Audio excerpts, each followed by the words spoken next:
Écho du Sahara occidental. Votre rendez-vous hebdomadaire qui couvre l'actualité dans la dernière colonie en Afrique. La cause sahraoui au devant de la scène médiatique. Sur les ondes d'Ifriqiya FM. Ifriqiya FM, bonjour. Merci de nous rejoindre sur Écho du Sahara occidental. Ce matin, nous allons parler de cette reconnaissance de la SADC, la communauté de développement de l'Afrique australe, une reconnaissance pour la République arabe sahraoui, et dont le président zimbabwéen, qui parle au nom de la communauté de la SADC, dit reconnaître le Sahara occidental dans sa globalité, et tant que celle-ci n'a pas repris ou n'a pas retrouvé sa liberté, eh ben, la libération de l'Afrique demeurera incomplète. Tout de suite, les développements. Pour en parler avec nous, Abdelkader Soufi, consultant à Ifriqiya FM, professeur universitaire, analyste des questions politiques et internationales. Abdelkader Soufi, bonjour. Oui, bonjour. Alors, c'est quand même un signal fort là, en faveur de la communauté, en faveur plutôt de la race de la République arabe sahraoui, en faveur de la reconnaissance de sa cause par la SADC, puisque le président zimbabwéen a reconnu ou a réaffirmé la position de ce bloc ou de cette communauté en faveur de la position sahraoui. Il dit même, je le cite, que la libération de l'Afrique demeure incomplète tant que le Sahara occidental demeure sous occupation illégale marocaine. Un véritable camouflet pour le Maroc, hein, il faut le dire. Hein. Non, mais d'abord, écoutez, il vient conforter et rappeler l'opinion publique internationale qu'il y a une question qui n'a pas encore trouvé solution et qu'il y a un peuple et qui reste sous domination, sous occupation, et par ricochet, c'est l'Afrique qui n'est pas totalement indépendante. Mais reconnaître, les pays africains reconnaissent la RAST. La RAST est un pays fondateur de l'Union africaine. Et donc, là, c'est un soutien, j'allais dire, et une autre forme de rappel à la communauté internationale, la communauté africaine, qu'il y a une question de...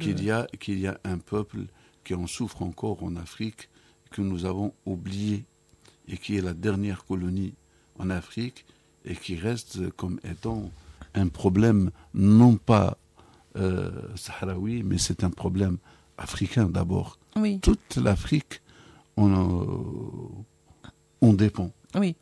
Justement, Abdelkader Soufi, ce n'est pas un hasard si le président zimbabwéen Emmerson Mnangagwa a fait cette déclaration. Ce n'est pas un hasard qu'il ait fait le jour même où il commémore la fête de l'indépendance de cette région d'Afrique australe. Et Dieu sait que cette région a beaucoup souffert du joug du colonialisme britannique.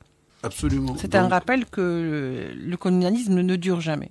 Absolument. D'ailleurs, l'occasion a été bien choisie pour dire que si nous autres pays africains qui sont indépendants, aujourd'hui, nous avons pu accéder à cette indépendance dans la douleur, et nous savons ce que c'est que le colonialisme. Il se trouve que nous avons oublié ce que c'est qu'être sous domination étrangère. Et avec tout ce que a subi les populations à cette époque-là. Population africaine. Aujourd'hui, en commémorant cette indépendance, nous rappelons qu'il y a encore un peuple africain qui est toujours dans cette souffrance et qui est oublié par ses pairs africains. Et que nous sommes appelés, nous, Africains, à bouger et à œuvrer ensemble pour que le Sahara occidental, pour que le peuple sahraoui puisse accéder à cette vie internationale et à son indépendance. Le problème, ou le pire, si vous voulez, Abdelkader Soufi, c'est que la question aujourd'hui qui se pose sur ce dossier sahraoui, c'est qu'il est colonisé par un pays un autre pays africain, ce qui est encore, je disais tout à l'heure, pire, c'est-à-dire ça aurait été un pays étranger, comme ce fut pour l'Afrique par exemple, dans les années 50 et dans les années 40, ça serait compris. Mais là, c'est par un tiers, c'est-à-dire un pays qui en plus est membre de l'UA. C'est ça qui est regrettable et qu'il est aujourd'hui vraiment nécessaire de rappeler à chaque fois. Oui, je suis d'accord. Mais je dirais un autre pays africain qui est poussé par une force coloniale. Oui. Ça veut dire un autre pays. C'est plus regrettable. C'est un autre pays africain qui permet le retour du colonialisme sous une autre forme en Afrique et qui le maintient au Sahara occidental. Je ne le dis jamais assez que le Maroc est un État vassal. Quand bien même il occupe le Sahara occidental, c'est parce que la France l'a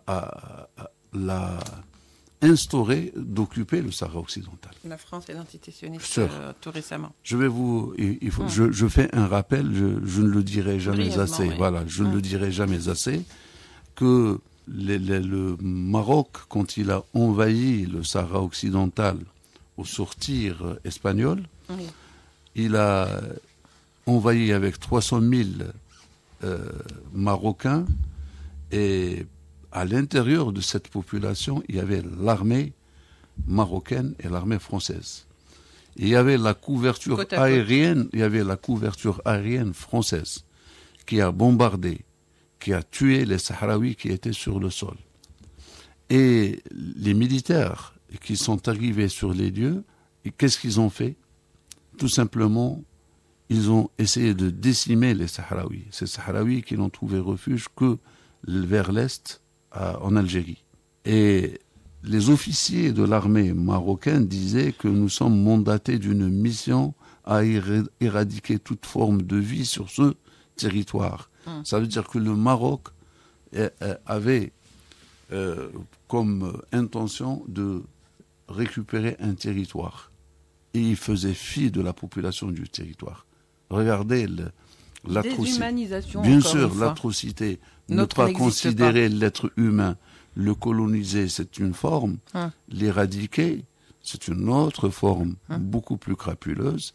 Et je crois qu'un jour ou un autre, il faudrait se pencher sur cette question, et le plus tôt serait possible, pour génocide au Sahara occidental et pour ester tous les responsables qui sont derrière, donc dans la Cour de justice internationale, bien sûr pour crimes de guerre, et l'intention, elle existe, que ce soit à travers, malheureusement, ce pays africain, ses responsables, ou par ceux qui se sont tenus derrière cette action et qui l'ont maintenue jusqu'au jour d'aujourd'hui. Oui, et en fait, ça n'embellit pas non plus leur trophée non plus, parce que on puisse être un État vassal à la solde d'un autre pays colon. Bien sûr. Oui, et c'est-à-dire qui contribue. Et quand vous voyez des visites d'officiels justement français dans les territoires occupés, c'était juste pour narguer parce qu'il y a un différend entre Alger et Paris, et c'est parce que Alger a traîné justement la France dans la boue, il faut le dire comme ça.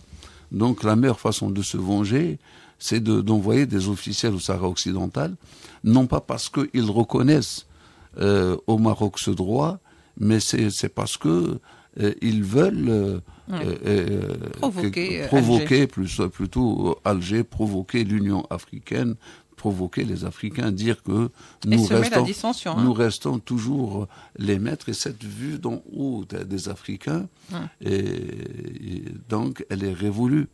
Aujourd'hui, tous les pays africains ont compris et essaient de tenir la dragée haute et parler aux Français donc d'une façon horizontale. Nous l'avons vu aussi aujourd'hui, donc cette crise entre Alger et Paris, et nous avons vu aussi les autres pays du Sahel, les pays certains pays de la CEDEAO, et aussi aujourd'hui avec la SADC. La SADC. Oui, justement, c'est vrai qu'aujourd'hui, avec cette position de la SADC, là, la position africaine se précise davantage, alors que tout à l'heure, je disais, c'est regrettable aujourd'hui de voir qu'un pays africain, au sein de l'Union africaine, serait lui-même à l'origine de la dissension qui pourrait exister au sein des pays africains, membres de l'Union africaine, justement, au lieu d'être un facteur rassembleur. Oui, mais vous parlez d'un pays où on vendrait père et mère. Il reste. Voilà, fille et fils, pour des miettes. Alors maintenant, pour être à la solde d'un tierce pays, pour quelques sous, on le fera et très bien, plus qu'on leur demande. Malheureusement, aujourd'hui, il y a un réseau qui s'est tissé, qui se tisse contre l'Afrique, contre toute l'Afrique, et non pas seulement contre le Sahara occidental, pour mettre l'Afrique à genoux. Et il y a des États... Créer des divisions. Bien sûr, il y a des États qui veulent empêcher la montée africaine, qui veulent empêcher la conscience africaine, parce que aujourd'hui en Afrique, nous avons compris qu'on ne peut compter que sur nous-mêmes.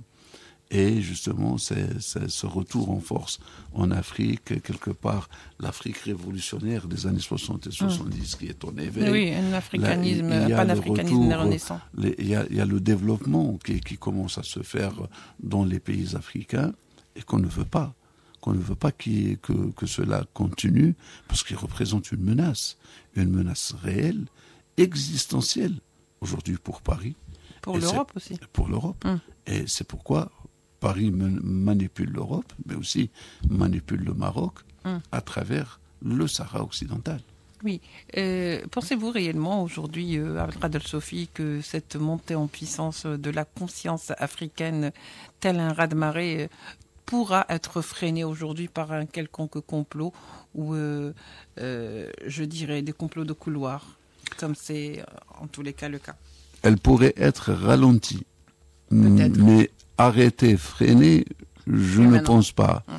La machine est huilée et elle est en route et elle ne peut qu'atteindre son objectif. Vous savez, quand il y a la passion dans ce qu'on fait, il y a l'amour de son pays, il y a la volonté de vouloir le faire, et ensuite, il y a les moyens humains qui peuvent réfléchir d'une façon juste. On ne peut qu'atteindre les objectifs quand ils sont une révolution dans les affaires africaines. Et là, nous sommes dans une révolution dans les affaires africaines. Voilà, il reste juste peut-être aussi un détail à comprendre, celui qui aujourd'hui concerne ou affaiblit l'Afrique, c'est un petit peu les abcès de tension qui sont activés à chaque fois qu'il y a une prise de conscience et un éveil africain. Merci de nous avoir suivis, merci à vous, Abdelkader Sofi, et d'avoir été là pour cet éclairage. Écho du Sahara occidental revient la semaine prochaine pour de nouveaux numéros. Au revoir et à bientôt.